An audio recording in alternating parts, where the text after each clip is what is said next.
Vous en avez marre de jongler avec la voiture en ville pour les courses ou pour emmener les enfants à l'école? Le vélo utilitaire ou vélo cargo pourrait bien être la solution que vous attendiez. Dans cette analyse, on va décortiquer ensemble tout ce qu'il faut savoir pour trouver le modèle qui est fait pour vous. Allez, c'est parti. On connaît tous ça, hein? Les sacs de course qui scient les mains, les enfants à déposer, le petit meuble à aller chercher. En ville, dès qu'on doit transporter plus que soi-même, ça devient vite un vrai casse-tête. Et pourtant, la solution est peut-être juste sous notre nez, sur 2 ou 3 roues. Et voilà la star du jour, le vélo utilitaire, qu'on appelle aussi vélo cargo.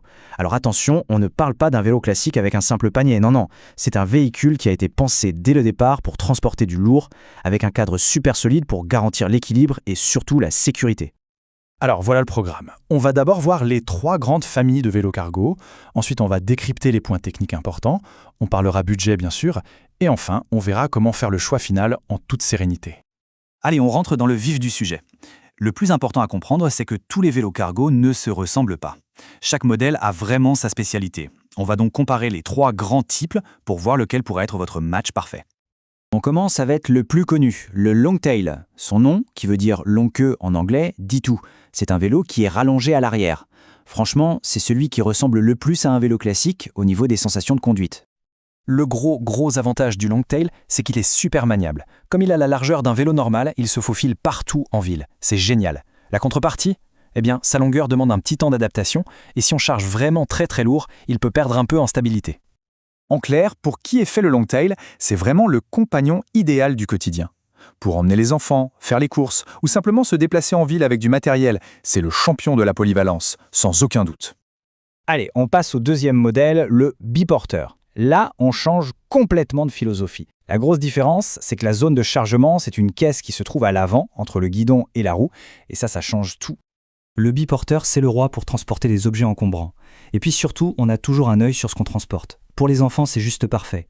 Le petit bémol, c'est que la conduite est moins intuitive. Il faut réapprendre à tourner, surtout dans les virages serrés, donc ça demande un petit temps de pratique. Du coup, le biporteur, c'est vraiment le top pour les familles qui veulent voir leurs enfants et leur parler pendant le trajet. Mais c'est aussi un super outil pour les pros, comme les livreurs, qui ont besoin de surveiller leurs marchandises. Son atout numéro 1, c'est vraiment cette visibilité. Et on termine avec le poids lourd de la catégorie, le mastodonte, le triporteur. Avec ces 3 roues, on ne joue plus dans la même cour. Là, on parle de stabilité maximale et de capacité de charge impressionnante. C'est la solution ultime pour le transport lourd. Le principe du triporteur est simple. Une stabilité à toute épreuve, même à l'arrêt. On peut y mettre jusqu'à 350 kg sans que ça branche.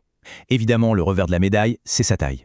Il est large, il est encombrant et il faut bien réfléchir où on va le garer ou comment on va passer sur les pistes cyclables les plus étroites. Soyons clairs, le triporteur, c'est d'avant tout un outil de travail. Pour les livreurs, les artisans, les vendeurs ambulants, c'est l'engin parfait quand la charge et la stabilité sont les seules choses qui comptent. C'est un véritable utilitaire. Ok, maintenant qu'on a fait le tour des 3 grandes familles, il est temps de mettre le nez dans la mécanique. On va zoomer sur les détails techniques qui font toute la différence, peu importe le modèle que vous choisirez. Pour faire le bon choix, on va suivre une petite checklist super simple en 4 points. On a déjà vu le premier, définir l'usage. Maintenant, on va se concentrer sur 3 autres aspects qui sont cruciaux. L'assistance électrique, la robustesse du vélo et sa modularité. Alors là, point ultra important, l'assistance électrique. Honnêtement, à moins d'habiter sur du plat et de ne transporter que des plumes, elle est quasiment indispensable sur un vélo cargo. Ça change complètement la vie, surtout au démarrage avec une charge lourde ou dans la moindre petite côte.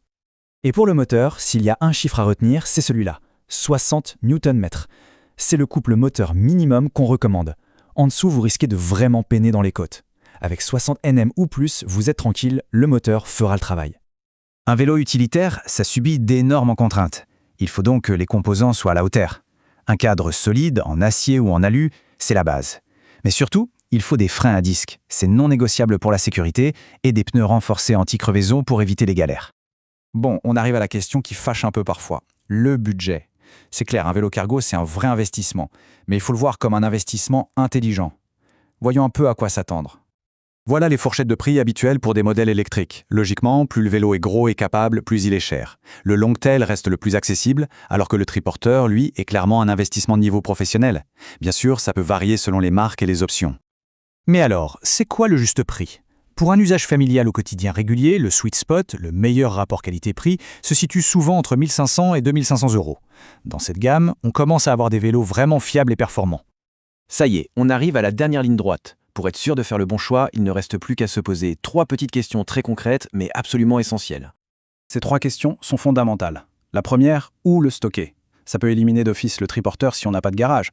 Ensuite, les côtes. Si oui, un moteur avec un bon couple est obligatoire. Et enfin, la nature du chargement va tout de suite orienter vers la sécurité d'un biporteur ou la modularité d'un longtail. Parce qu'au final, choisir un vélo cargo, c'est bien plus qu'un simple achat de vélo. C'est faire un pas très concret vers une mobilité plus douce, plus durable et souvent vers une meilleure qualité de vie en ville. C'est un choix pour un quotidien plus simple, plus sain. Alors, la question est, quel modèle va vous accompagner dans cette nouvelle aventure ?